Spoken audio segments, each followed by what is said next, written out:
رسول الله يا رسول الله يا علي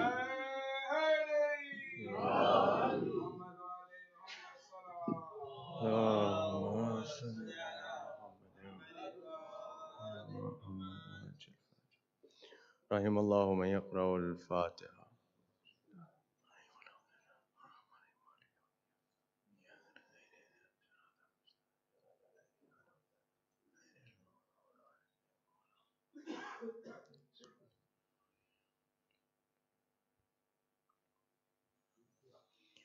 أعوذ بالله من الشيطان اللعين الرجيم. بسم الله الرحمن الرحيم. الحمد لله رب العالمين، والصلاة والسلام والتحية والإكرام على النبي الأمي العربي القرشي المكي المدني الهاشمي صاحب قاب قوسين محبوب رب المشرقين والمغربين، جد الحسن والحسين النبي الحرمين والإمام القبلتين والرسول الثقلين، الذين سمي في السماء بأحمد وفي الأرض بأبي القاسم محمد.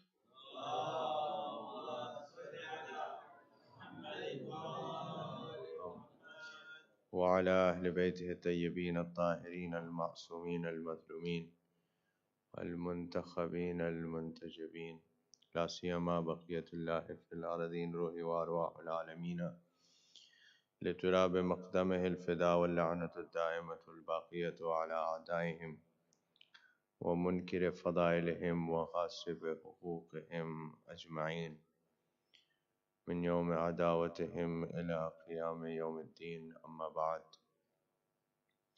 فقد قال النبي صلى الله عليه وآله وسلم: صل على محمد يا علي أنت وشيعتك هم الفائزون. صلوات على محمد وعلى محمد.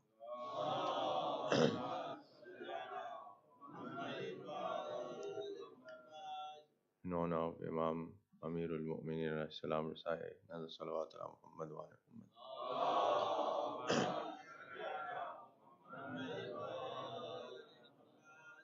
And to hasten the reappearance of our awaited Imam, recite third loud salawat ala Muhammad wa ala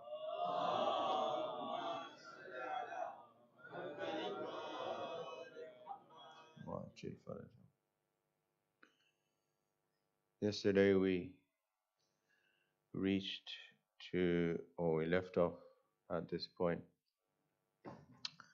where we mentioned that Imam Amir al-Mu'minin alayhi salatu salam goes out from the beginning of his life to the end of his life, that from the beginning of my life to the end of my life, everything within it is success. When he's born in this world, when he comes into this world, the rawayat that you hear every year on the milad of Imam Amir al-Mu'minin alayhi salatu salam is that Rasulullah is on a journey and then he comes back, and when he comes back, Imam Amir al-Mu'minin alayhi salam opens his eyes, and then Rasulullah asks him to recite something. So when he does the recitations, Rasulullah says, Ya Ali, you recited Torah better than Musa recited it, and you recited Zabur better than Dawood recited it, and you recited Injil better than Isa recited it, and you recited the Quran just as I would recite it. Rasulullah is going to recite it after Imam Amir al-Mu'minin recited it first. Imam Amir al-Mu'minin is born 10 years before the announcement of prophethood and the first revelation.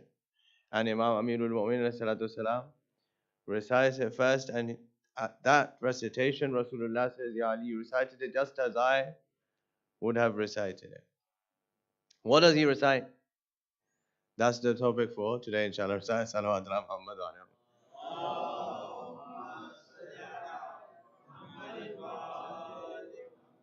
Our topic today is what are the characteristics of Shia of Imam Amirul Mu'minin alayhi salatu wasalam.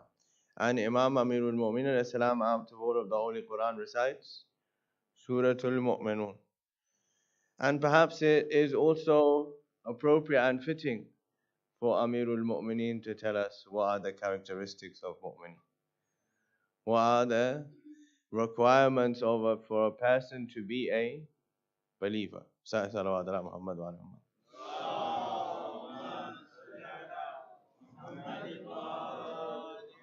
So first of all, the surah, if we can have it up on the screens, the surah starts with the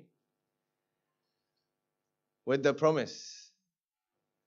Yesterday we mentioned that fawz is the conclusion of that success, the achievement of that success, and falah is the potential of that success. And Bismillah ar-Rahman ar-Rahim, qad aflaha al-mu'minun.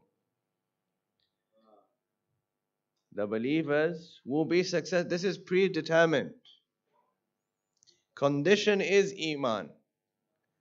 As long as there is Iman, then it is determined that you would be success. There's no question that there would not be success. There's no doubt that there would not be success. And Imam Amirul Mu'minin salam on the first day of his life comes into this world and tells us that this is the good news that I'm bringing to you.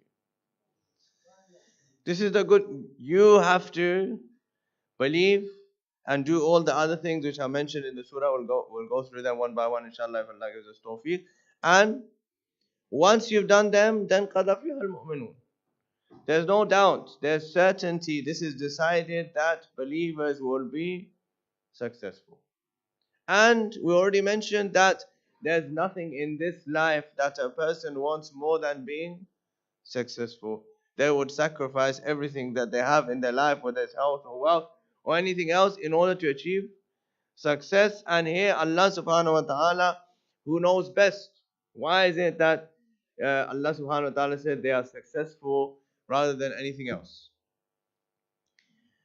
Allah has created human being and He knows what the human being likes the most, what the human being wants, he desires the most. What human being desires the most, and that is to be successful. So Allah subhanahu wa ta'ala says He sent out Amirul Mu'minin in this world with this good news on the first day, that you have to believe. If you believe, then you will be successful. Now condition is that you have to believe. Believe in Allah subhanahu wa ta'ala, in the Prophet and Imam Amirul Mu'minin and Aimma alayhi salam. Why? Because Rasulullah said, Ya Ali hubbuka imanu wa taqwa. Oh Ali, your love, to love you is Iman. Without it, there's no Iman, there's no taqwa. And bughduka kufrun wa nifaq.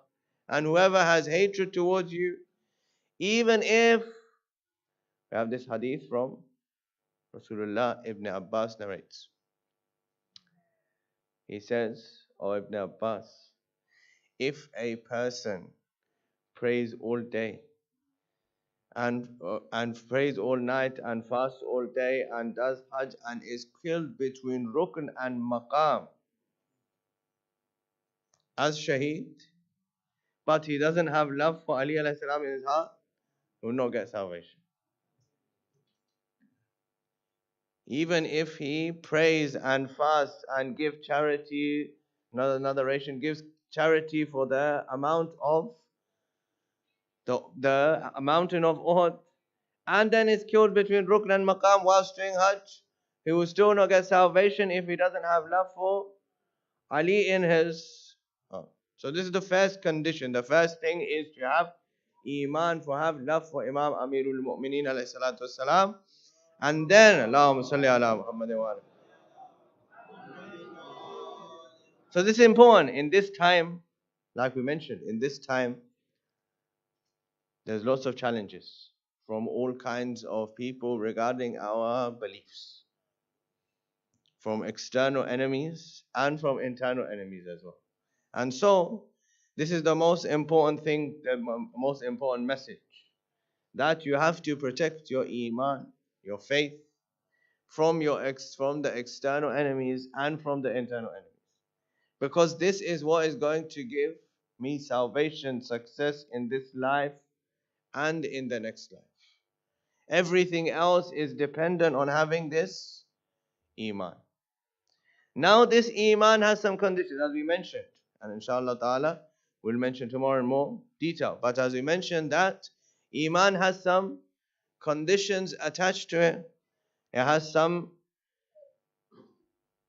things which will determine the validity of that Iman.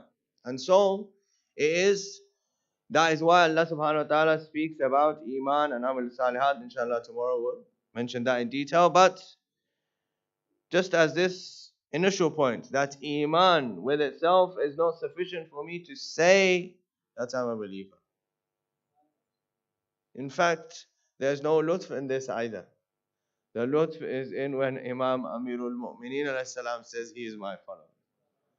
When Imam Amirul Mu'mineen alayhi salam says she is my follower, that really I can acknowledge and really believe that yes, when Imam Amirul Mu'mineen alayhi salatu wasalam considers me to be his follower, that really is being a Shia of Amirul Mu'mineen. Let's recite Salawat ala Muhammad wa alayhi.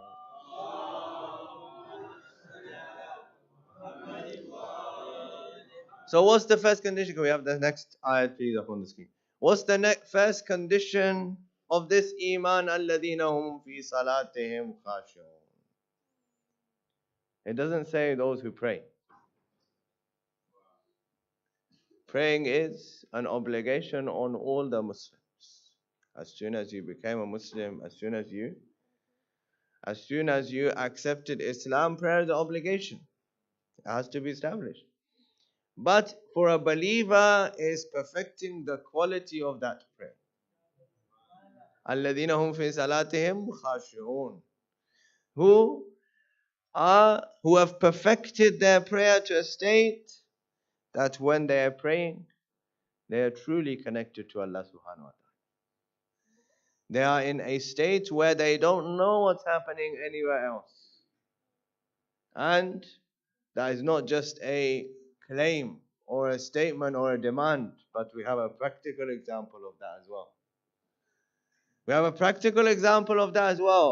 When the arrow got stuck in Imam Amirul Mu'mineen alayhi salam's foot, they said, how can we take it out? Rasulullah said, take it out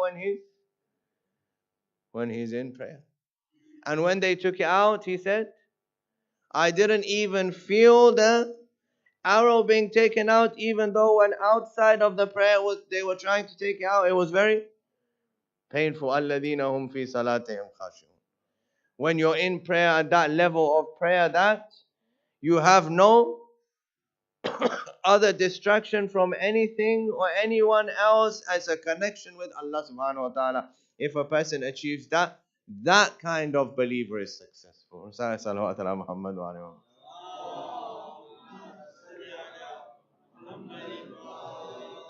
Can we have the next ayat on the screen, please?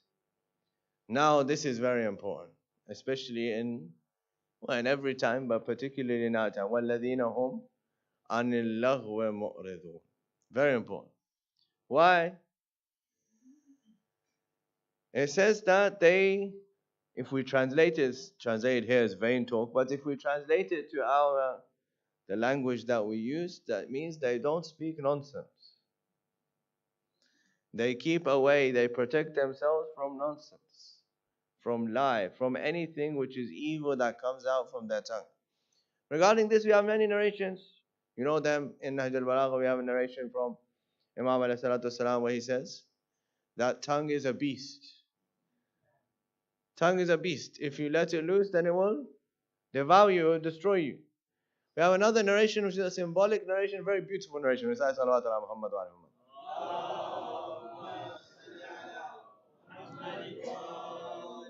In this narration, he says, the Imam alayhi salam says, it's a symbolic narration, that every morning when a person wakes up, the tongue asks all the body parts, all the limbs, how are you? Symbolic, not literal. Tongue asks all the body parts, how are you? Head, how are you? Hands, how are you? Legs, how are you? All the body parts, how are you? They all reply with the same reply. They say, we are fine. And if you stay in control, we will remain fine. If you stay in control, we'll remain fine. All the issues that come to us are because of you coming out of control. We have another narration that half of the sins that a person commits is due to their tongue. Now, sometimes our tongues are silent, but we're still coming under this verse. Why? Social media. Tongue is not saying anything. But, mashallah, all of the lagho is being propagated through social media. So, and particularly in these days, when fiqh masla has come, recite salawat ala Muhammad wa ala.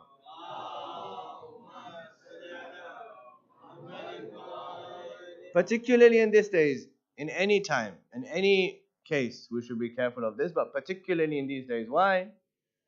You know that one of the mubtilat of Psalm is attributing lie to Allah, Prophet, and Aimma alayhi salatu wasalam. Nowadays, people send out Fulah saying Imam Ali alayhi salam, Fulah saying Imam Husayn alayhi salatu wasalam. Now, this saying is either from Confucius, or from Socrates, or from Nelson Mandela, or from somebody else, and what did you do? You put the Imam's name underneath it. If you did that and you sent to your fast, will be invalidated. So therefore, we shouldn't send it anyway. But especially when you're fasting, be conscious of that before you send anything to anybody, and this forwarded as received, there is no defense. If somebody sent it to you, you don't need to send it to anybody else. If you send it to anybody, you are responsible. Your fast will be invalidated. So please protect your fast at least. And والذين هم عن اللغو معرضون. Protect yourself from this. Even though your tongue is not speaking, but you are coming under this verse, protecting yourself, not protecting yourself from the nonsense that's being propagated through social media, which is there. I've spoken negatively about social media.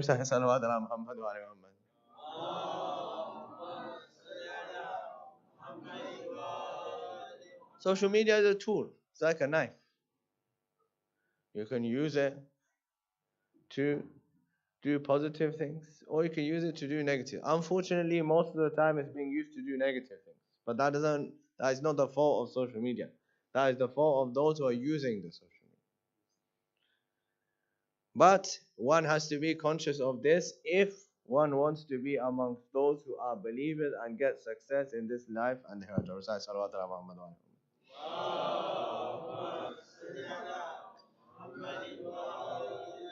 Can we have the next ayat on the screen, please?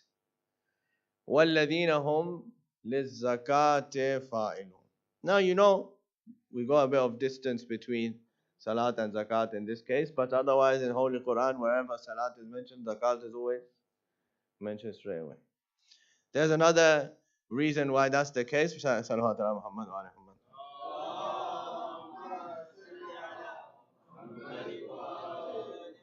That is in the famous sermon of Hammam, or the sermon of Muttaqeen in Nahj al-Balagha.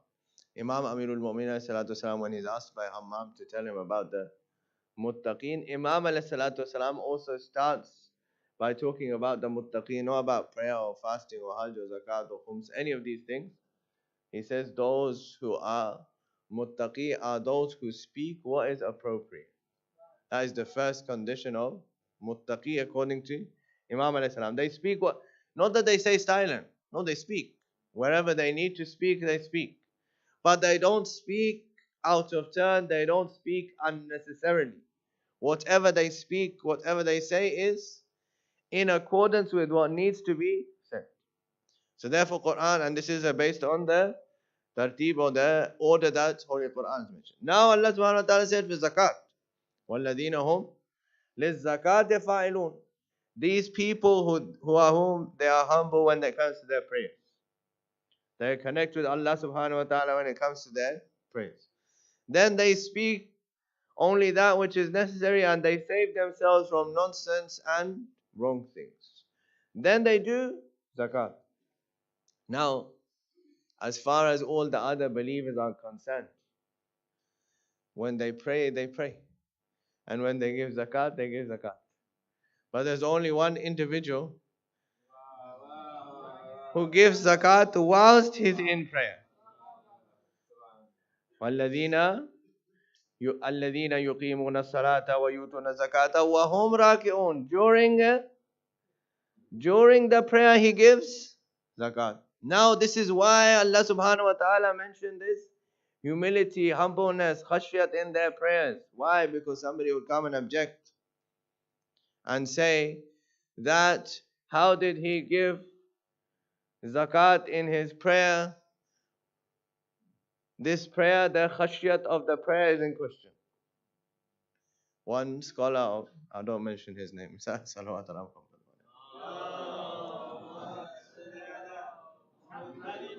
he made an objection on this prayer and he said, how can this prayer, the khudu and khushu of this prayer is finished? Because Imam Amirul Mu'minin salam reached out to give the ring to the beggar. So Allah subhanahu wa ta'ala already mentioned that first, that their prayer is, this is for mu'mineen, not for Amirul Mu'minin.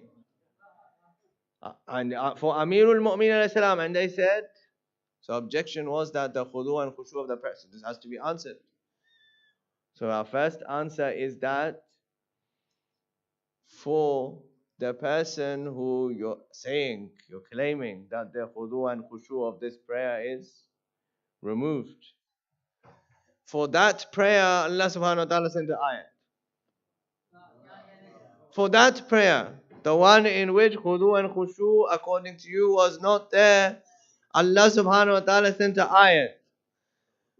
So what about the prayer which had khudu and khushu? The one which according to you had no khudu and khushu, for that Allah subhanahu wa ta'ala sent an ayat praising that prayer, that incident. But what's the actual answer to this?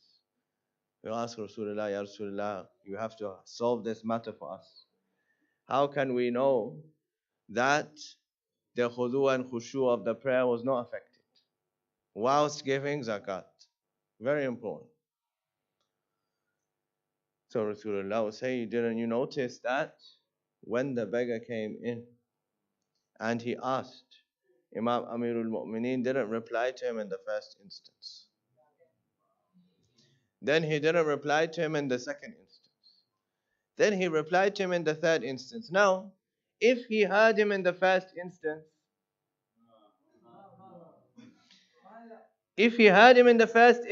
then why would he have to ask on the second instance? And if he heard him on the second instance, why did he have to ask in the third instance? So what was the difference between the first instance of asking and the third instance of asking? Yes, there's a big difference. In the first instance, he comes in and he asks. Then the second instance, he comes and he asks. In the third instance, he says, Oh Allah, I'm leaving your house. Oh Allah, I'm leaving your house without receiving anything. So they said, Rasulullah, then how did it that Ali alayhi salam, he didn't hear him in the first two instances, but he heard him in the third instance? Remember in the first majlis I said, the answer from Imam Husayn and Mujtaba alayhi salam, when the Matloom calls out from the earth, he's heard in the heavens. So when he called out and complained that, Oh Allah, I'm leaving from your house empty-handed, Imam Amirul Mu'mineen alayhi salam didn't hear him on the earth. He heard him on the heavens.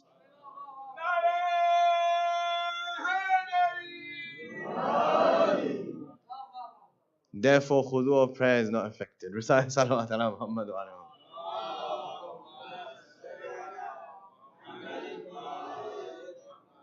There's another point. For this, I've mentioned this whole story, not for the nara, but for this message, which is that nara is also important. Recite salawat ala Muhammad wa ala Muhammad. For a believer to be happy when Imam Amirul Mu'mineen is mentioned, this is also one of the signs of the believer. But the message is the message. The message is what? The message is, why is it that zakat, salat and zakat are always mentioned together? And here zakat is not just referring to the wajib zakat, of which there's the nisab of 9 items that you read in Tawdil Masai. No, here zakat is referring to all charity, including khums and sadaqah and so on and so forth. Why is it always mentioned together? What's their reasoning behind this? Allah subhanahu wa ta'ala's message of mentioning both of these things together is to say that wherever there is the right of Allah subhanahu wa ta'ala, there is the right of the believer. Wherever there is the right of Allah subhanahu wa ta'ala is the right of the believer. So a person cannot escape by saying, I fulfilled the rights of God, but I did not fulfill the rights of the believers. And neither a person can escape by saying, I fulfilled the rights of the believers, but I did not fulfill the rights of God. You have to fulfill both of them. For this reason, Allah subhanahu wa ta'ala says, Salat symbolizes all the rights of God, and zakat symbolizes all the rights of the believers. Recite salawat ala Muhammad wa ala.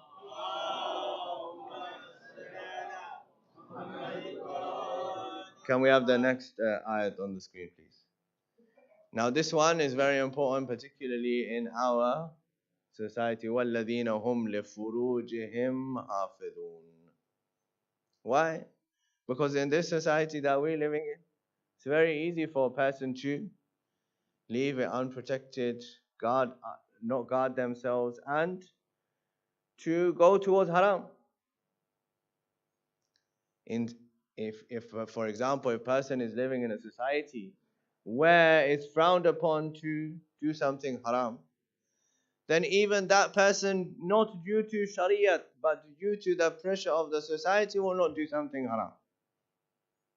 But if you're living in a place where doing something haram is celebrated, encouraged, considered to be fine, then in that place it's very easy for a person to do haram. In fact, in that place it's difficult for a person to do halal and easy for a person to do haram.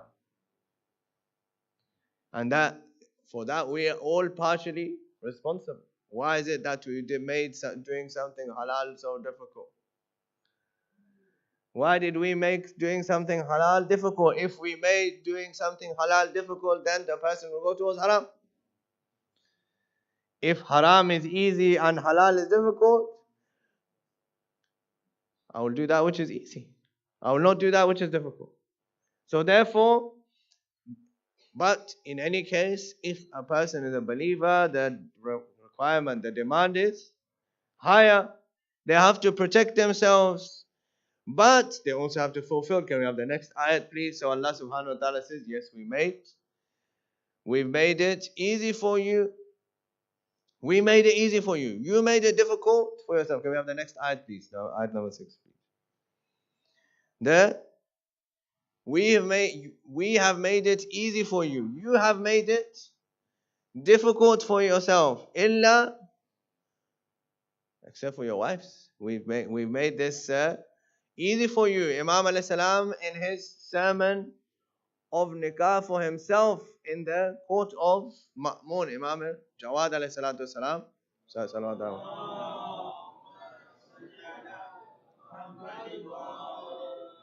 If you all can, while we're waiting for the slide to come up, move forward and because the space the back was run out, so please move forward and then recite another salawat ala Muhammad wa ala.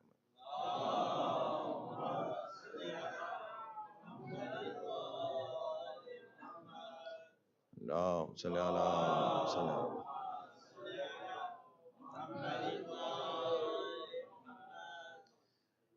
اللهم صل على محمد وآله إلا على أزواجهم. We have O ma malakat aymanihim, those who you have control of, فإنهم غير ملومين, there's no blame on them. Imam alayhi salatu salam says, Allah subhanahu wa ta'ala, praise be to him, who made us free from haram. Salawat ala Muhammad wa ala Muhammad. Praise be to Allah subhanahu wa ta'ala, who made us free, aghna, from haram by making nikah halal.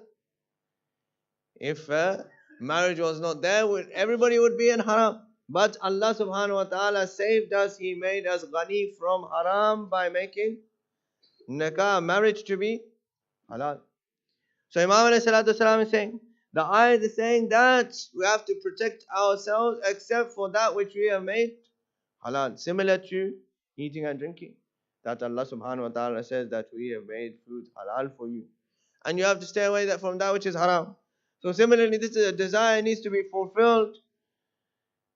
If you totally go for abstention, then you know the problems that have been created in other places and other religions.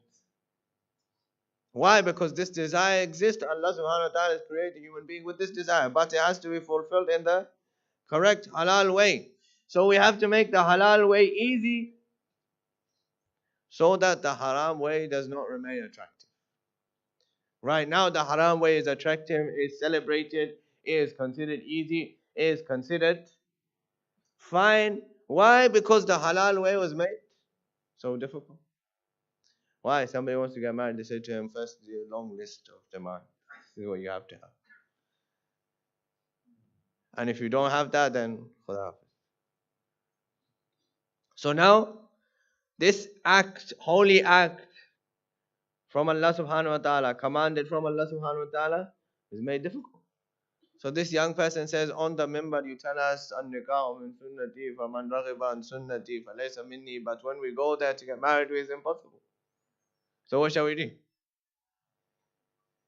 You told us that this is the sunnah of the Holy Prophet of Islam. Whoever doesn't practice this sunnah is not from me. But when we do it, when we try to follow this sunnah, you made it difficult for us. You put obstacles in our place. But if I want to go on this path of being a believer, being successful, this is the way towards achieving that success.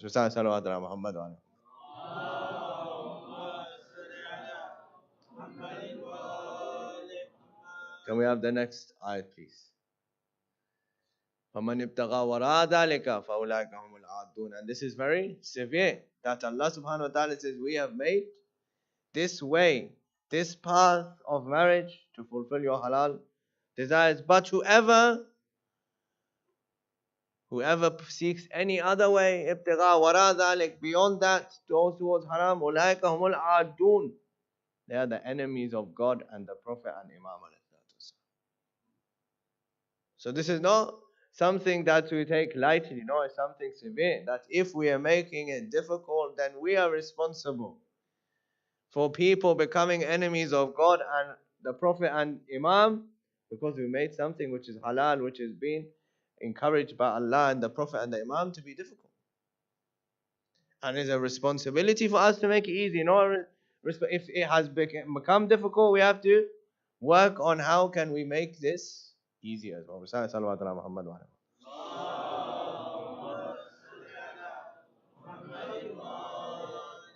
Can we have the next ayat, please? Now this is very important as well. والذين هم لأماناتهم وعهدهم راعون. Both of these things are very important. Ahad, covenant, and amanat, trust. Now amanat, trust, we usually think if we talk about amanat, they'll say that, nowadays all of you know, because alhamdulillah I'm seeing everyone who's been to ziyarat, whenever you go to give your phone in the haram, they call it amanat. So you all know what it is. But we think that amanat is something that you give something to somebody and they take care of it. This is one form of amanat. Yeah. You give your phone to the person outside the haram, he takes care of it. When you come back, you take it back. But there are other kinds of amanat as well. And this is very important. Somebody came and told me something in confidence.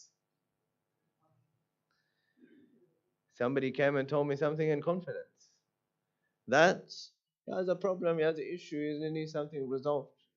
And he's told me because he thinks that I won't tell anybody else. And I went and told everybody, this is a violation of amanat. This is a violation of amanat. Why? Because I humiliated that person as well. So I got two sins, one for violating the amanat and the other one for humiliating the believer as well. Now this person, he can't come to the mosque. He can't come in the community. Why? Because he's saying that this thing that I told this person in confidence, they went and told everybody else. Or even worse than that, somebody has a problem with somebody, and instead of telling that person, they tell everyone else. وَأَهْدِهِمْ رَاءُونَ. If they make a promise, if they make a covenant, they fulfill that promise. And they don't go against them. We have in our society generally, I'm not attacking any particular person. I don't want you to think that I'm speaking about anyone in particular. Generally in our society, we have this problem. And the worst thing is we don't consider it, or we don't think of this as something wrong. Why? Somebody will tell you, meet me at this time, 8 o'clock for example.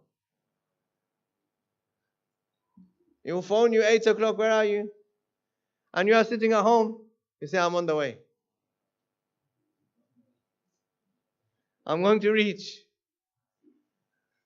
This is violation of ahad, and it's also lying. But we don't think that there's anything wrong with this. Why? Because everybody's doing it. Nobody said the path of being Shia of Imam was going to be easy. Just because everybody's doing it doesn't justify you doing it, or doesn't justify me doing it. And I have to acknowledge one of the blessings of Allah subhanahu wa ta'ala. Tonight will be the amal.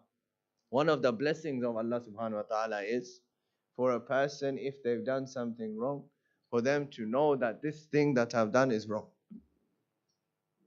This is a ni'mat from Allah subhanahu wa ta'ala. Why? Because as long as I know that this action which I've done is wrong, I'm going to ask for forgiveness. I'm going to do istighfar. I'm going to be sorrowful that why did I do this action? But if I get to a stage where I don't consider this act to be wrong, I just gave you this example. Every single person of us, I'm sure, have done it before, including me. And we don't consider it to be wrong. When it gets to that stage, that means tawfiq for istighfar is gone. That I'm doing something wrong, I'm doing a sin, but I don't consider it to be something wrong. When it gets to that stage, then a person is in a very difficult situation, because Allah subhanahu wa ta'ala says that I didn't even give you the tawfiq to have to do istighfar. I didn't give you tawfiq to do istighfar. And a person who is knowledgeable, a person who knows things, a person who knows about the religion, who can even be fighting on the side of Imam Amirul Mu'mineen salam, that person can turn into the killer of Imam Amirul Mu'mineen. Time for today is up. Inshallah ta'ala, tomorrow we'll mention. Remember, we mentioned at the beginning of this discussion regarding belief and righteous deeds. So inshallah tomorrow we'll start from here that, what is belief? What is righteous deeds? Why is it both of these things are necessary together? Otherwise, a person who's a believer, who believes in Imam Amirul Mu'mineen, who's knowledgeable, can turn into the killer of Imam Amirul Mu'mineen. Why? Because tawfiq of coming back to Allah subhanahu wa ta'ala is gone from that person. Yesterday we mentioned only 6 days before he came to Imam Amirul Mu'mineen, and Imam replied to him with that beautiful reply, that you are my killer. Rasulullah told me, but I'm not your killer. But I'm not your killer. क्या कहा था मौला ने? रसूलुल्लाह ने मुझे ये बताया कि तुम मेरे कातिल, ये नहीं बताया कि मैं तुम्हारा कातिल।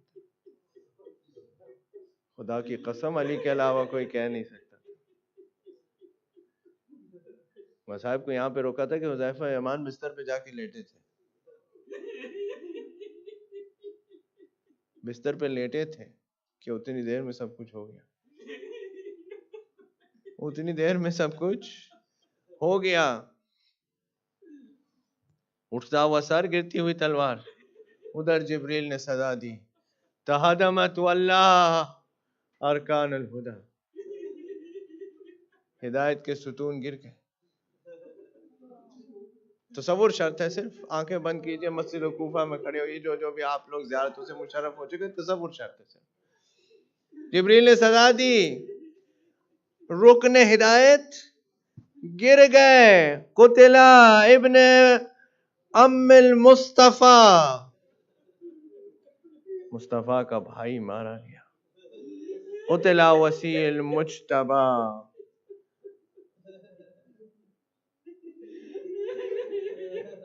قتل علی المرتضی، علی مرتضی مارے گئے. علی مرتضی مارے گئے. یہ صدا بلند ہوئی جبریل کی تو حذیفہ کی بیوی نے اس کو جگایا. کہ سن نہیں رہے ہو؟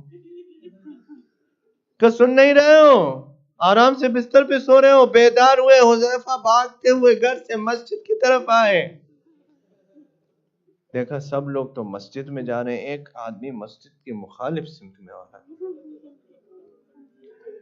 ایک شخص مسجد کی مخالف سمت میں آ رہا ہے. اس کو پکڑ کر کے لائے،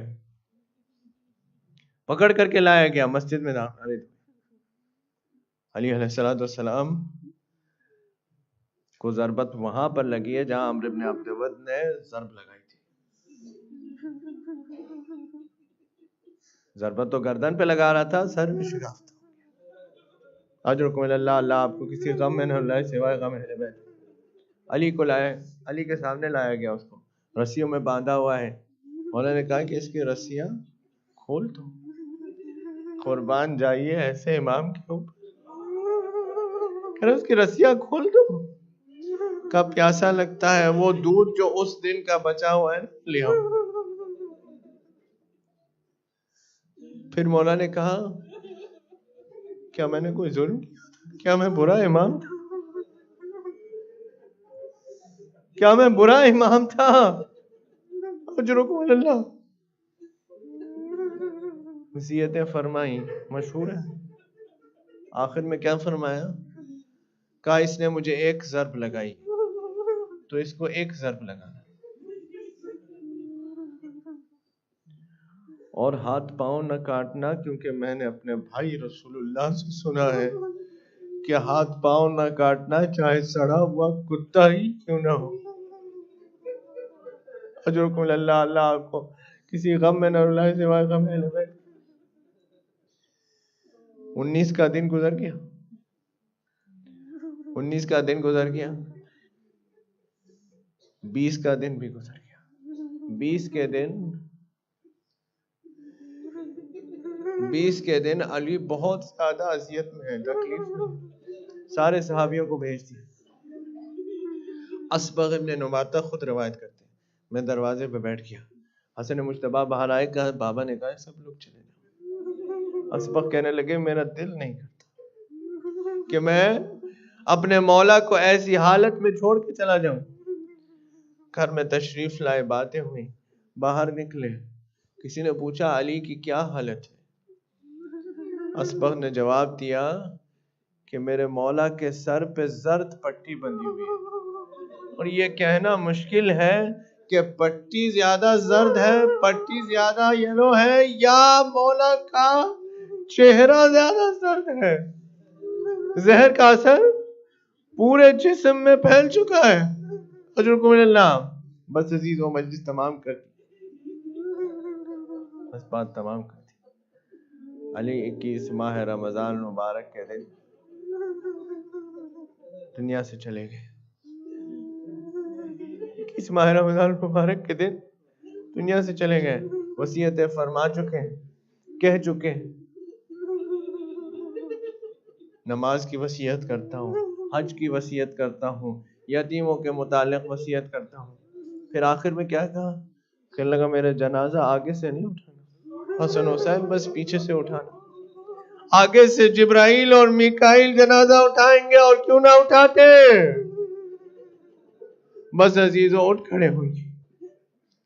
آپ گریہ کر چکے. وہ دیکھیے امام کا تابوت آ رہا ہے.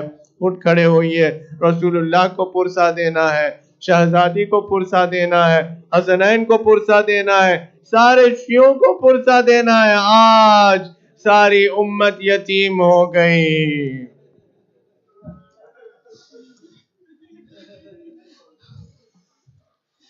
ابن ملجم نے حیدر کو